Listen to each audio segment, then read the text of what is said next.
Hi every one. நம்ம இன்றைக்கி பார்க்க போகிற டாபிக் என்னதுன்னா, லீனியர் அல்ஜிப்ராவில் வெக்டார் ஸ்பேஸில் இருக்கக்கூடிய ப்ராப்ளம் தான் பார்க்க போகிறோம்.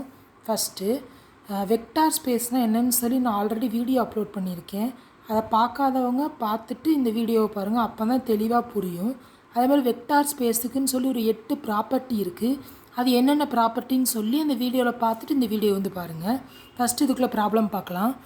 Determine whether the set of all 2 cross 2 matrix of form A plus B, A plus B, B, A comma B belongs to R with respect to standard matrix addition and scalar multiplication is a vector or not. If not, list all the axioms that fail to hold. அது ஒரு matrix கொடுத்துருக்காங்க. கொடுத்துட்டு ஏ plus B பின்னு சொல்லி கொடுத்துட்டாங்க. இது ரெண்டுமே வந்து ஆறுன்ற செட்டுக்குள்ளே இருக்குதுன்னு சொல்லியிருக்காங்க. சொல்லிவிட்டு என்ன கேட்டிருக்காங்கன்னா, மேட்ரிக்ஸ் அடிஷனும் ஸ்கேலார் மல்டிப்ளிகேஷனும் ப்ரூவ் பண்ணணுமா வெக்டார் ஸ்பேஸ்னால். முதல்ல வெக்டார் ஸ்பேஸ்னால் என்னென்னு ஃபஸ்ட்டு தெரியணும். ஏக்கமா பின்னு 2 எலமெண்ட் இருந்ததுன்னா அது அந்த செட்டுக்குள்ளேயே இருக்கணும். அது வந்து மேட்ரிக்ஸ் அடிஷனையும், அதாவது மேட்ரிக்ஸ் அடிஷனையும் ஸ்கேலார் மல்டிப்ளிகேஷனையும் சாட்டிஸ்ஃபை பண்ணணும். அது மட்டும் இல்லை, அது வந்து 8 ப்ராப்பர்ட்டியை வந்து சாட்டிஸ்ஃபை பண்ணும். 8 ப்ராப்பர்ட்டி அது என்னன்னு சொல்லி உங்களுக்கு லாஸ்ட்டாக சொன்னேன். லாஸ்ட் வீடியோ பார்த்தீங்கன்னா உங்களுக்கு நல்லா புரியும். அதை பார்த்துட்டு வந்து இந்த வீடியோ வந்து பாருங்கள். அது 8 ப்ராப்பர்ட்டியை சாட்டிஸ்ஃபை பண்ணால் தான் அது வந்து வெக்டார் ஸ்பேஸ். என்னன்னு சொல்லி பார்க்கலாம். ஃபஸ்ட்டு கிவன் வின்றது வெக்டார். இது நம்ம கொஸ்டினில் கொடுத்துக்கிறது ஏ ப்ளஸ் பி பி. இது ரெண்டுமே நமக்கு ஆறுன்ற செட்டுக்குள்ளே இருக்குதுன்னு சொல்லியிருக்கோம். சொல்லிவிட்டு இது ஏன்னு எடுத்துக்கிறாங்க, இது A1ன்னு எடுத்துக்கிறாங்க, இதை வந்து பின்னு எடுத்துக்கிறோம், இதை சின்னு எடுத்துக்கிறோம். ஒவ்வொன்றுக்கும் நம்மளாக வந்து நேம் கொடுத்துக்கிறோம். கொடுத்துட்டு இதை A1, இதை A2, இதை A3.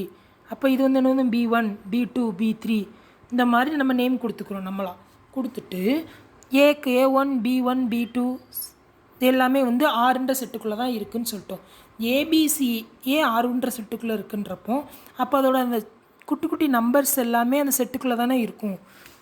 இப்போ property number 1 commutative law. Commutative law என்னது? For every A comma B belongs to V. இது வந்து ஃபார் எவ்ரின்னு சொல்லுவாங்க. இது வந்து பிலாங்ஸ் டு ஏ ப்ளஸ் பியும் பி ப்ளஸ் ஏயும் சேமாக இருக்கணும். இது உங்களுக்கு ஆல்ரெடி தெரியும். இப்போ 1 + 2வும் 2 + 1ம் 3 தானே. இதை தான் நம்ம வந்து இந்த மாதிரி வேரியபிள் கொடுத்துருக்காங்க வெக்டார் ஸ்பேஸில். அதை ப்ரூஃப் பண்ணணும் எப்படின்னு. ஏ ப்ளஸ் பின்னு என்னது? இது வந்து ஏ, இது வந்து பி. ரெண்டையும் ஆட் பண்ணி எழுதுகிறாங்க. எப்படி எழுதுகிறாங்க பாருங்கள். A1 A2 A1 + B1 A2 + B2 A1 + B1 A2 + B2 B1 + B2. இதை ஃபஸ்ட் ஈக்குவேஷன் எடுத்துக்கிட்டு B + A எப்படி எழுதணும்? இந்த ரெண்டையும் பார்க்கணும். இந்த 2 டைம் எழுதணும். A2 + A3 சேர்த்து எழுதணும். A2 + B2 அப்படி சேர்த்துடணும். A3 + B3 இந்த மாதிரி சேர்த்து 2 டைமையும் எழுதிட்டு இப்போ பார்த்தீங்கன்னா ரெண்டுமே கிட்டத்தட்ட நமக்கு சேமான ஆன்சர் தான் கிடச்சிருக்கு. அப்போ இதுலேருந்தே நமக்கு ஆல்ரெடி தெரியும் கம்யூட்டேட்டிவ் லா வந்து ஃபஸ்ட் ஒன்றுக்கு சாட்டிஸ்ஃபை ஆகிட்டு. நெக்ஸ்ட் அதான் சொல்லியிருக்காங்க. From 1 and 2 same it satisfy commutative law. Next property 2 என்னதுன்னா அசோசியேட்டிவ் லா. அசோசியேட்டிவ் லா என்னதுன்னா A plus B plus C is equal to A plus B plus C for every A comma B comma C belongs to V. இதுக்கும் நீங்கள் ஏதாவது number எடுத்து பார்த்தீங்கன்னா உங்களுக்கு நல்லாவே புரியும். 1 + 2 3ன்னு எடுத்துக்கிடுவோம். இதுக்கும் 1 2 3ன்னு எடுத்துக்கிடுவோம். உதாரணத்துக்கு இந்த மாதிரி கால்குலேட் பண்ணும்போது நமக்கு என்ன ஆன்சர் கிடைக்கும்? ரெண்டுமே சேமான ஆன்சர் தான் கிடைக்கும். அதை தான் நம்ம வெக்டார் ஸ்பேஸில் வந்து ப்ரூஃப் பண்ண போகிறோம் அப்படின்னு சொல்லி இப்போ சொல்லியிருக்காங்க பாருங்கள். A plus B plus C. ஏயோட வேல்யூ என்னது? இந்த கொஸ்டினில் இருக்குல்ல, இந்த வேல்யூ எடுத்து எழுதியிருக்காங்க. எழுதிட்டு பி ப்ளஸ் சி நம்ம ஆல்ரெடி கண்டுபிடிச்சி வச்சுருக்கோம். அதை எடுத்து எழுதியாச்சு. இது ரெண்டையும் ஆட் பண்ணி எழுதி அதை ஒரு ஈக்குவேஷனாக ஃபஸ்ட்டு எழுதிக்கணும். இப்போ அடுத்து நம்ம வந்து ஒன் சைடு ப்ரூஃப் பண்ணியாச்சு. இப்போ இந்த சைடு கண்டுபிடிச்சாச்சு. அதே மாதிரி இந்த சைடு கண்டுபிடிக்கணுமா? ஏ ப்ளஸ் பி நம்ம ஆல்ரெடி கண்டுபிடிச்சி வச்சுருக்கோம். அது இந்த இருக்குது இந்த டேம். அது கூட சின்றதை நம்ம வந்து ஆட் பண்ணுறோம். ஆட் பண்ணி எழுதும்போது இந்த மாதிரி நமக்கு வந்து ஃபார்ம் ஆயிரும். பார்த்திங்கன்னா இந்த ஈக்குவேஷன் 3யும் இந்த ஈக்குவேஷன் 4மே சேம் தான். அப்போ இதுலேருந்து என்ன தெரியுது? நமக்கு அசோசியேட்டிவ் லாவும் சாட்டிஸ்ஃபை ஆகிட்டு. Next zero vector. Zero vector na there exists 0, 0, 0 belongs to V for every A belongs to V.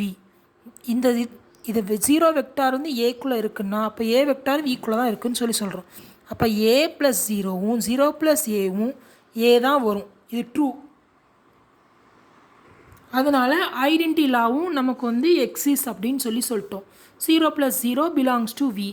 இப்போ ஒன்றும் இல்லை, நீங்கள் இந்த இதில் ஏதாவது ஒரு நம்பரை எடுத்து ஏ கூட ஏதாவது 0 கூட ஆட் பண்ணாலும் நமக்கு அதே நம்பர் தான் கிடைக்கும். அதான் சொல்லியிருக்காங்க. Next property number 4, additive inverse. Additive இன்வெர்ஸ்னால் வேறு ஒன்றும் இல்லை, ப்ளஸ் ஏன்னு இருந்தால் அதுக்கு மைனஸ் ஏன்னு இருக்கும். அதான் வந்து அடிட்டிவ் இன்வெர்ஸ். இப்போ புரியும் பாருங்கள். For every A belongs to V, B belongs to V. இந்த வார்த்தை கட்டாயம் இருக்கணும். ஒவ்வொரு இதுக்கும் நம்ம தனித்தனியாக இந்த மாதிரி for every A belongs to V, A comma B belongs to வின்னு சொல்லி ஒன்றுக்கும் நம்ம இண்டிவிஜுவலாக எழுதணும். அப்போ தான் கரெக்டான ப்ரொசீஜராக இருக்கும். எழுதிட்டு மைனஸ் ஏ போடணும். மைனஸ் A1, அதாவது இது வந்து ஏன்ற டேம் நம்ம எழுதுனது. இதுக்கு மைனஸ் ஏன்னா என்னது, இந்த டேமில் மைனஸ் மட்டும் ஆட் பண்ணணும். இந்த ரெண்டுமே கேன்சல் ஆயிரும். Plus term minus term cancel ஆகிட்டா 0 தானே. அப்போ அடிட்டிவ் இன்வெர்ஸ் வந்து ட்ரூ ஆகிட்டுல. ப்ராப்பர்ட்டி 4ம் சாட்டிஸ்ஃபை. நெக்ஸ்ட்டு ப்ராப்பர்ட்டி 5 பாருங்கள். A.1 = A. ஏ கூட 1 கொண்டு மல்டிப்ளை பண்ணோம்னா நமக்கு அதே வேல்யூ தான் கிடைக்கும். இது நமக்கு நல்லாவே தெரியும். For every A belongs to வின்னு சொல்லி எடுத்தாச்சு. 1, A belongs to A. A1 plus B1, A1 plus B1 B1. இதை நம்ம வந்து 1 கூட மல்டிப்ளை பண்ணாலும் நமக்கு இதே தான் கிடைக்கும். இதுவும் நமக்கு ட்ரூ ஆகிட்டு. அடுத்து AB by A, AB by A. இதுக்கும் நீங்கள் ஏதாவது நம்பர் எடுத்து பார்த்தீங்கன்னா இந்த இதுவும் ட்ரூவாக ஆகும். அதான் சொல்லியிருக்காங்க. For every A, B belongs to R, for every A belongs to V. A and B are scalars. ஸ்கேலார்ஸ்னால் வேறு ஒன்றும் இல்லை, நம்பர்ஸை தான் ஸ்கேலார்ஸ்ன்னு சொல்கிறாங்க. நீங்கள் ஏதாவது நம்பர் எடுத்து பார்த்தீங்கன்னா உங்களுக்கே நல்லா தெரியும். Next property number 7, for vector A belongs to R, for every A comma B belongs to V, A divided B minus A plus A by B is true where A is scalar. இதுவும் அதே மாதிரி தான். இந்த மாதிரி ஒவ்வொரு ப்ராப்பர்ட்டியாக நம்ம வந்து check பண்ணி பார்க்கணும். நெக்ஸ்ட்டு ப்ராப்பர்ட்டி நம்பர் 8, ஏ ப்ளஸ் பிஎக்ஸ். இதை வந்து எப்படி எழுதுகிறாங்கன்னா ஏஎக்ஸ் ப்ளஸ் பிஎக்ஸ். இந்த ரெண்டுமே ப்ரூஃபாக தான் ஆகும். For every A comma B belongs to V, for every A comma B belongs to R. இது வந்து R. Next for every A belongs to V. அதான் சொல்லியிருக்காங்க. இந்த ஃபார்முலா தான் ஏ டிவைடட் பி. அதை தான் எப்படி இருக்காங்க, ஏஎக்ஸ் ப்ளஸ் பிஎக்ஸ். இதுவும் வந்து ட்ரூ தான். Where A and B are scalars. So V is a vector space. இந்த மாதிரி தான் ஒரு சம்மில் ஏதோ ஒரு மேட்ரிக்ஸோ ஏதோ ஒரு நம்பரையோ கொடுத்துட்டு இது வந்து வெக்டார் ஸ்பேஸா அப்படின்னு சொல்லி ப்ரூஃப் பண்ண சொன்னாங்கன்னா இந்த மாதிரி 8 ப்ராப்பர்ட்டியை வந்து சாட்டிஸ்ஃபை பண்ணணும் ஒவ்வொன்றுத்துக்கும் இண்டிவிஜுவலாக. அப்போ தான் அதை நம்ம வந்து வெக்டார் ஸ்பேஸ்னே சொல்லுவோம். Okay friends, thank you. நெக்ஸ்ட் வீடியோவில் நான் அதுக்குள்ள ரிமைனிங் வெக்டார் ஸ்பேஸ்க்குள்ள டாபிக் வந்து அப்லோட் பண்ணுறேன். அதுக்கு முன்னாடி சப்ஸ்கிரைப் பண்ணாதவங்க நம்ம சேனலை சப்ஸ்கிரைப் பண்ணிடுங்க. சப்ஸ்கிரைப் பண்ணிட்டு பெல் பட்டனை கிளிக் பண்ணிடுங்க. Thank you friends.